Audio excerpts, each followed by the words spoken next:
Assalamualaikum warahmatullahi wabarakatuh. Perkenalkan, saya Dr. Citra Dewi Wahyu Fitria, spesialis jantung dan pembuluh darah, konsultan kardiologi intervensi. Pada saat ini, RSUD Haji Hanafi sudah memiliki laboratorium kateterisasi jantung atau cath lab. Nah, bagi masyarakat Bungo dan sekitarnya, jika memang ada keluhan, nyeri dada atau sesak nafas yang dicurigai memiliki sumbatan pembuluh darah jantung atau penyakit jantung koroner, bisa berkonsultasi bertemu dengan kami di RSUD Haji Hanafi di Poli Jantung.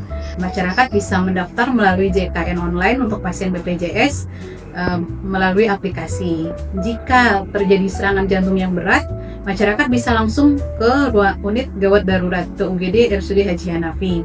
Dan untuk pasien BPJS semuanya saat ini RSUD Haji Hanafi sudah menerima bisa melakukan pelayanan kateterisasi jantung untuk semua pasien BPJS.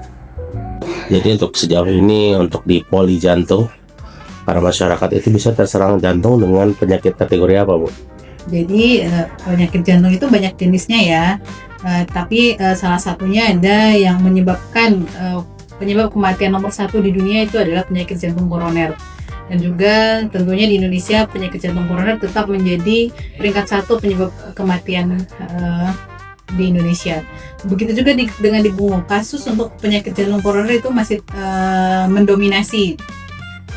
Penyakit jantung koroner itu adalah penyakit adanya sumbatan di pembuluh darah jantungnya. Penyebabnya apa? Bisa ada dari hipertensi, kolesterol, diabetes, kemudian pada pria perokok, dan juga ada faktor keturunan. Nah, bagaimana tata laksananya ketika pasien dengan serangan jantung? Biasanya itu memang berarti artinya ada penyumbatannya yang signifikan atau yang bahkan bisa sampai tersumbat total. Itu pasien biasanya datang ke UGD. Kemudian akan kita berikan tata laksana awal, kemudian obat pengencer darah. Kemudian karena kita RSUD Haji Hanafi sudah memiliki laboratorium kateterisasi jantung, maka pasien akan kita kirim ke cath lab untuk dilakukan pemeriksaan berapa persen penyempitannya. Jika memang penyempitannya signifikan, lalu akan kita langsung melakukan pemasangan stent.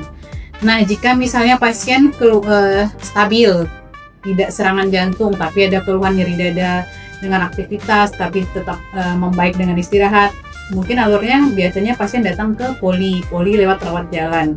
Nah, di rawat jalan, saat di rawat jalan kita lakukan pemeriksaan dulu pada pasien, misalnya pemeriksaan rekaman jantung, kemudian pemeriksaan ekokardiografi, kemudian kita lakukan juga pemeriksaan treadmill test. Nah, jika hasilnya memang mengarah ke arah adanya penyempitan pembuluh darah jantung, baru pasien kita kirim ke cath lab, ke laboratorium kateterisasi jantung untuk dilakukan pemeriksaan gold standar, melihat penyumbatan ataupun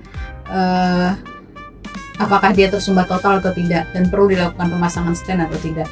Dan saat ini di RSUD Haji Hanafi sudah bisa melayani pasien BPJS untuk dilakukan kateterisasi jantung bahkan sampai pemasangan stent atau pemasangan. Jadi laboratorium kateterisasi jantung atau cath lab itu adalah suatu ruangan diagnostik dan juga terapi. Kapan pasien dikirim ke ruangan ini? Ketika pasien ada keluhan nyeri dada dan kita curigai ada penyempitan pembuluh darah di jantung, maka dengan alat inilah kita memastikan berapa persen sumbatan pembuluh darah di jantungnya. Jika memang ada sumbatan yang signifikan, artinya pasien memerlukan pemasangan ring. Dan saat itu juga setelah kita lakukan diagnostik, langsung kita lakukan pemasangan ring atau orang awam bilang pemasangan cincin di pembuluh darah jantungnya yang tersumbat atau menyempit tadi. Dan ini adalah ruangan kita. Nanti pasien akan berbaring di sini. Pasien selama tindakan pasien tetap sadar. Kita hanya menggunakan bius lokal. Kita coba tangan kanan atau di kaki. Kemudian nanti ini ada alatnya. Ini adalah alat X-ray melihat pembuluh darah jantungnya. Nanti saya sebagai operator dan juga perawat akan melihat di monitor ini gambaran penyempitan pembuluh darah jantungnya. Di situ nanti akan terlihat gambaran pembuluh darah jantungnya yang tersumbat di mana. Dan ketika kita menemukan sumbatan yang signifikan, langsung kita lakukan pemasangan cincin saat itu juga. Dan ruangan ini juga dilengkapi dengan monitor, jadi selama tindakan pasien insya Allah aman, tetap terpantau, ada monitor tensi, kemudian monitor rekaman jantungnya, monitor saturasi, semuanya kita pantau dengan seksama. Kemudian alat-alat yang lain ada alat-alat untuk jika terjadi serangan jantung mendadak juga kita siapkan di sini.